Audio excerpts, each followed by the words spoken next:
Hi guys, আজ কতটা দিন ধরে শুইতে আছি, কোনো কাম গাছ নাই, কিছু নাই, বেকার ঘুরতেছি, খাইতেছি, ওয়েস্ট করতেছি। বৃষ্টির দিন ভাবছি আজকে অল্প খেতে যাবো, তাছাড়া ওইটা ভাবছি খেতে যাই। তে আপনার সাথে থাকুন, খেতে যাই আমি কি কি করি আপনাদের দেখাইতেছি।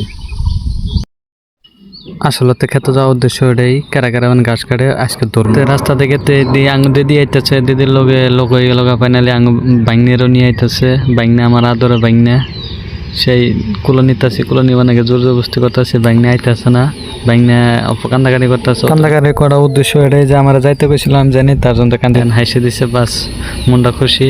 বাইনে হাসিলে একদম সেই কিউট লাগে। তারপরে আমি পাগার গাছ গেতেছি আমাকে খেতে যাইতে দিই পানির তো আমার পা দিবার মন তো যাচ্ছে না, ঠান্ডা লাগে।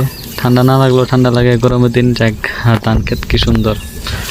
ধান ক্ষেতের মধ্যে আমি যাইতেছি, ধান খেতে বেড়াই আমার সেই ভালো লাগতেছে। আপনার ঘরে কেমন লাগে আমার কমেন্ট করে জানাবেন। হ্যাঁ, আর একটা কথা, আমাদের ওখানে এখনো ধান পাকে নাই, আর কদিন পরে আইতে আইতে আমিও পরে ক্ষেত পাইলাম।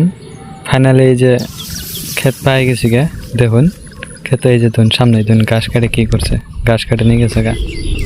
তো এই জন্য আমি আইসি ক্ষেত কেরা ঘাস কাটে আজকে ধরলে কিন্তু বান্ধে বাড়িতে নিয়ে আমো।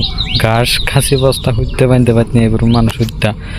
তে দেখুন এই যে মুলি বুনছি, মুলি হাঁকগুলা ভালোই লাগছে। মুলি কিন্তু খাইতে ভালো, কারা খাইতে ভালো পান কমেন্টে কিন্তু জানাবেন মুলি শাকটা।